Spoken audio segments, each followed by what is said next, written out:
One way to catch your opponent by surprise is by understanding Gambit's opponent. To advance your game style from the traditional opening setups, you will need to add challenging opening repertoires to your collection.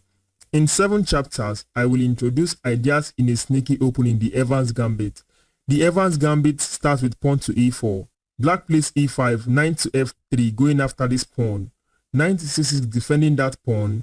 Bishop to c4, putting the bishop on an active square, which centers attention towards the f7 square, the weak link in the black camp.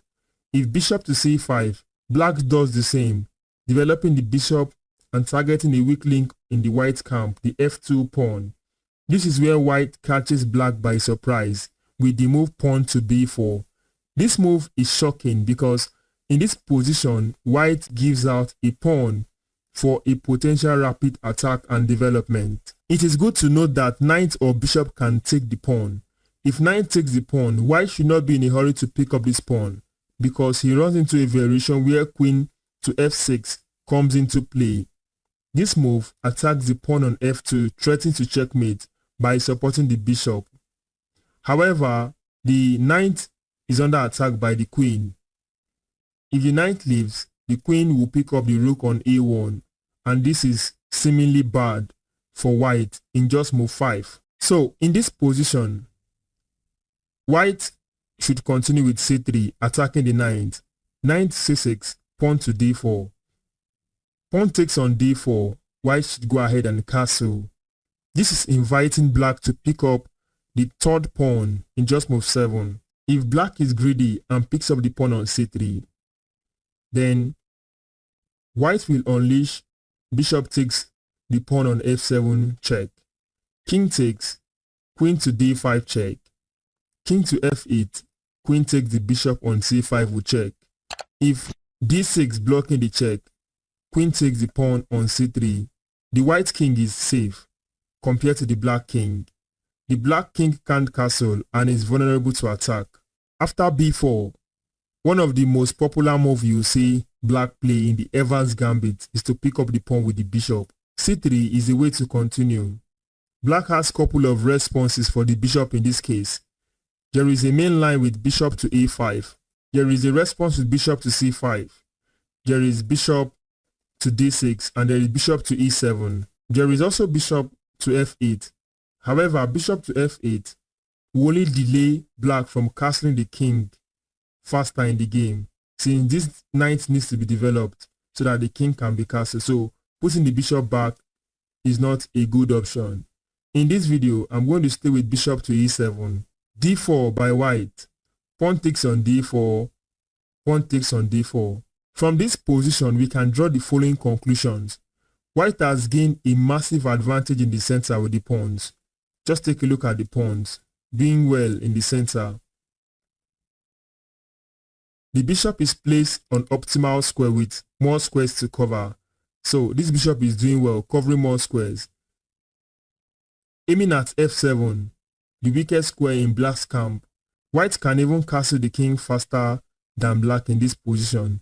We have come to the end of this chapter. Let's go to chapter 2. In chapter 2, we are going to see a line in this position after b4.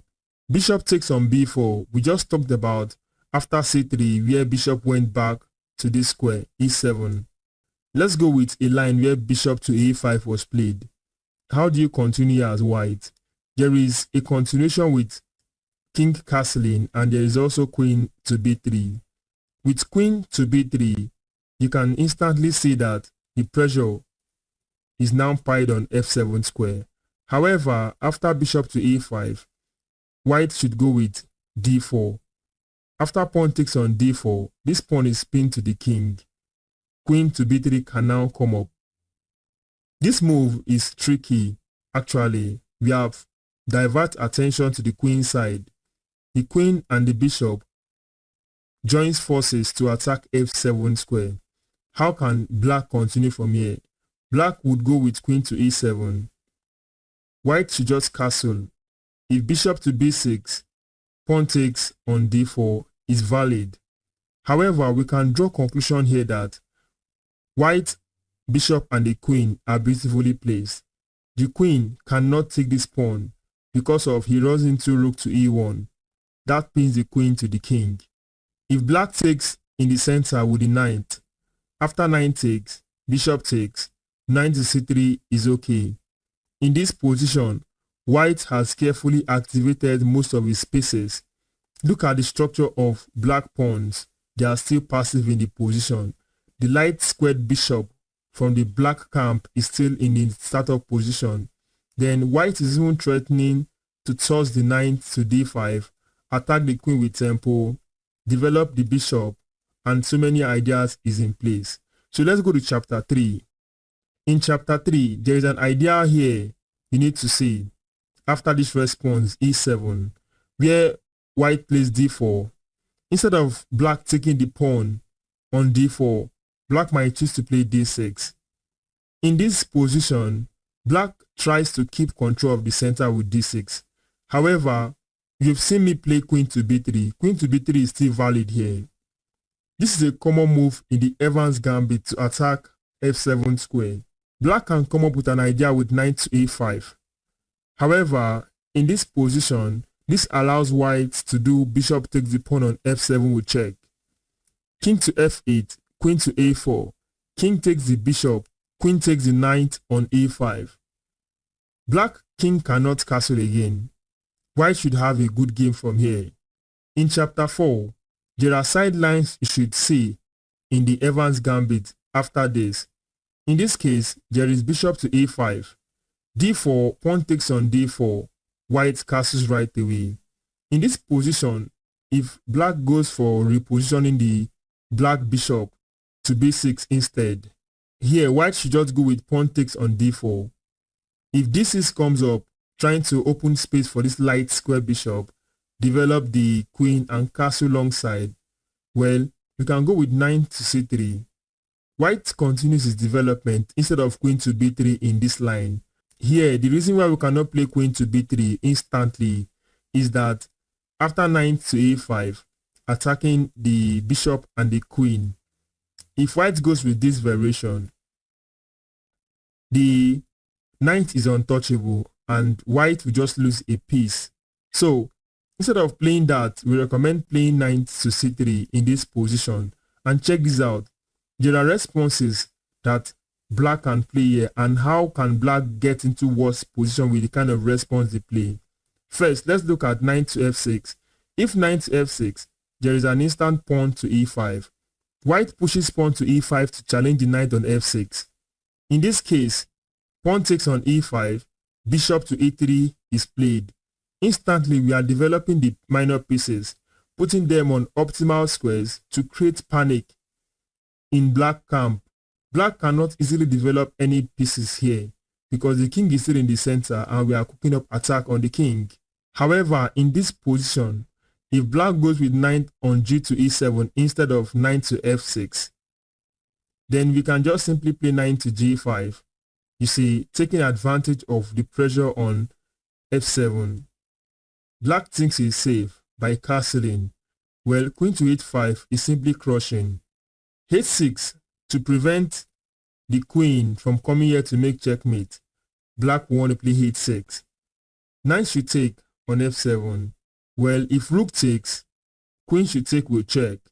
After the king move, white is up an exchange with a very good attack. However, in this position where knight took the pawn on f7, if black decides to keep the queen safe by playing queen to e8, it's clearly that we can have a double attack after the knight takes the pawn on a6 with check. King to h7, knight to f7 is check. An open discover check from the queen.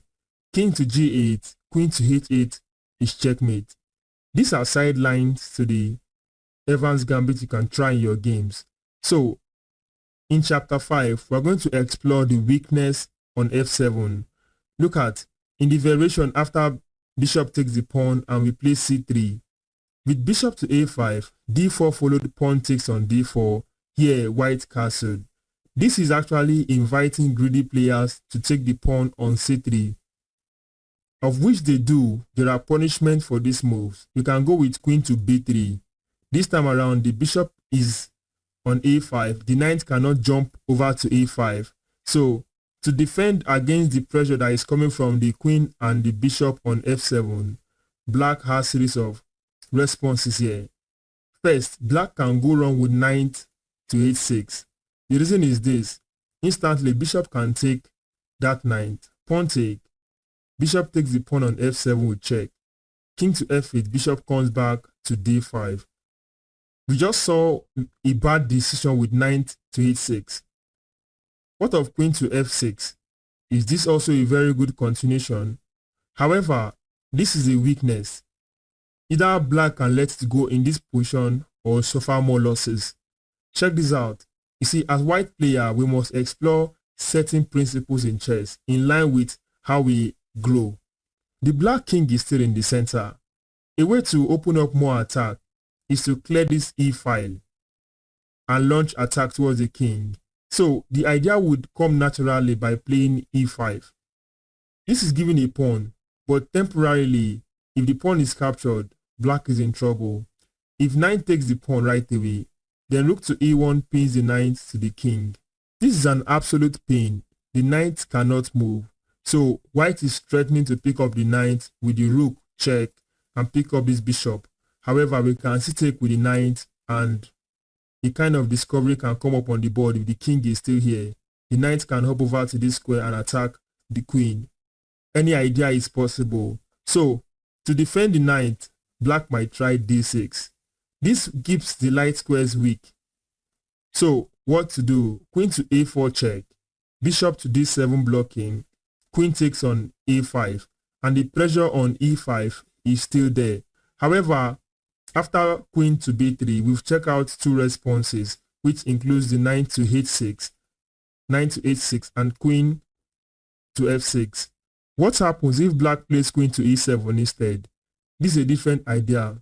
Naturally, white can just develop the knight by taking the pawn on c3. It is quite okay to know that bishop can take the knight instantly.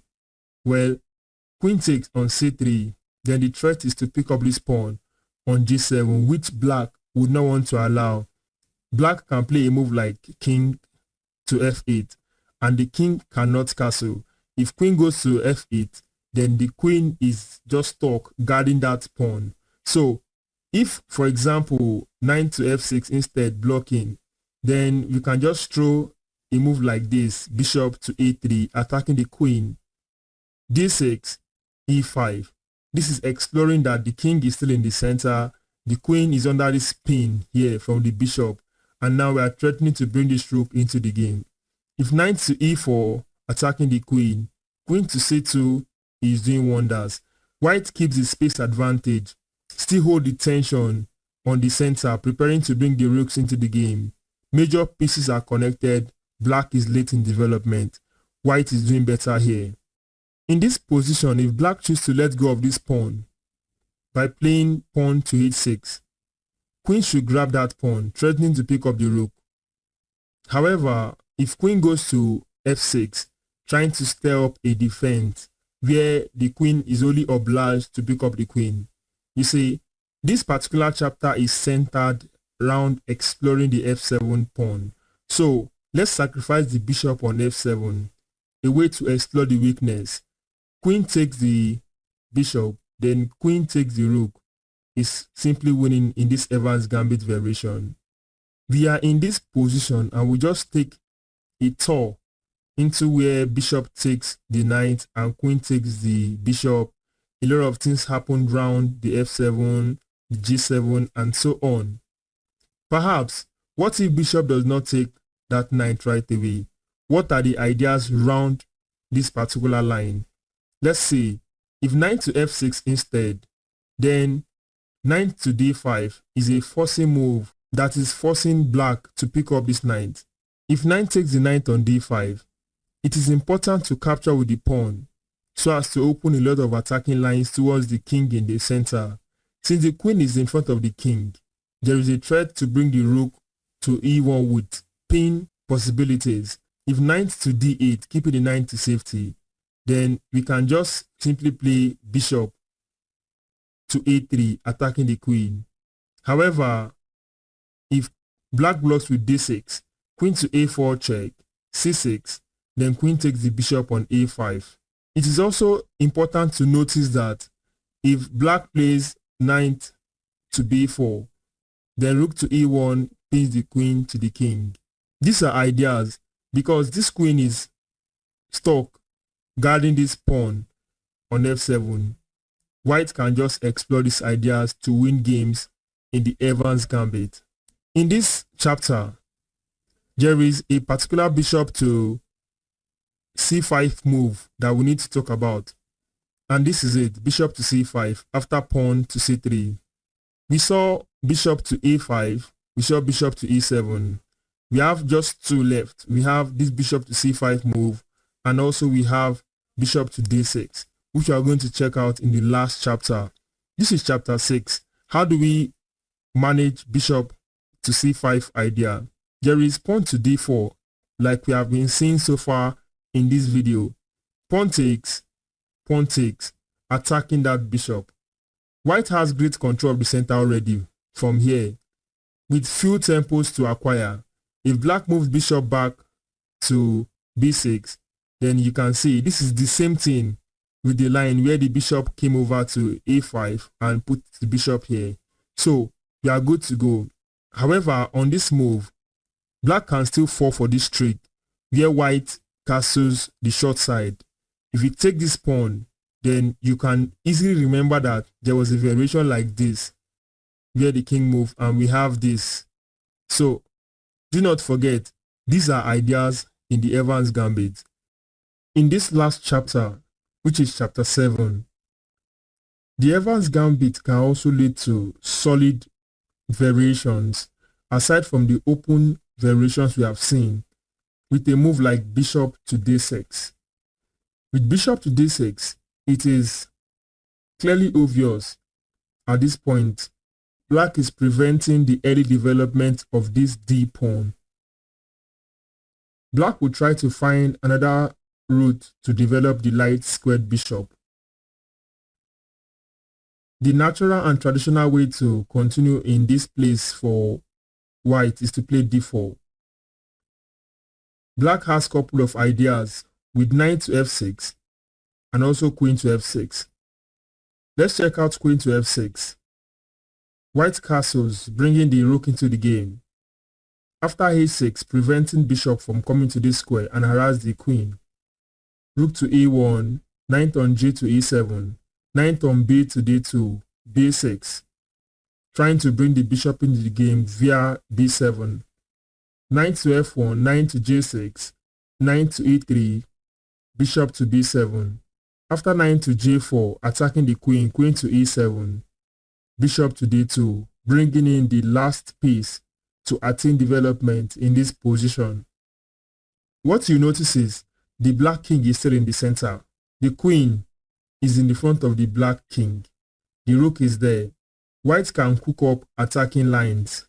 Black has a delayed castling. Since the king is in the center, the rook are not developed yet. This is a sign that white can prepare an attack.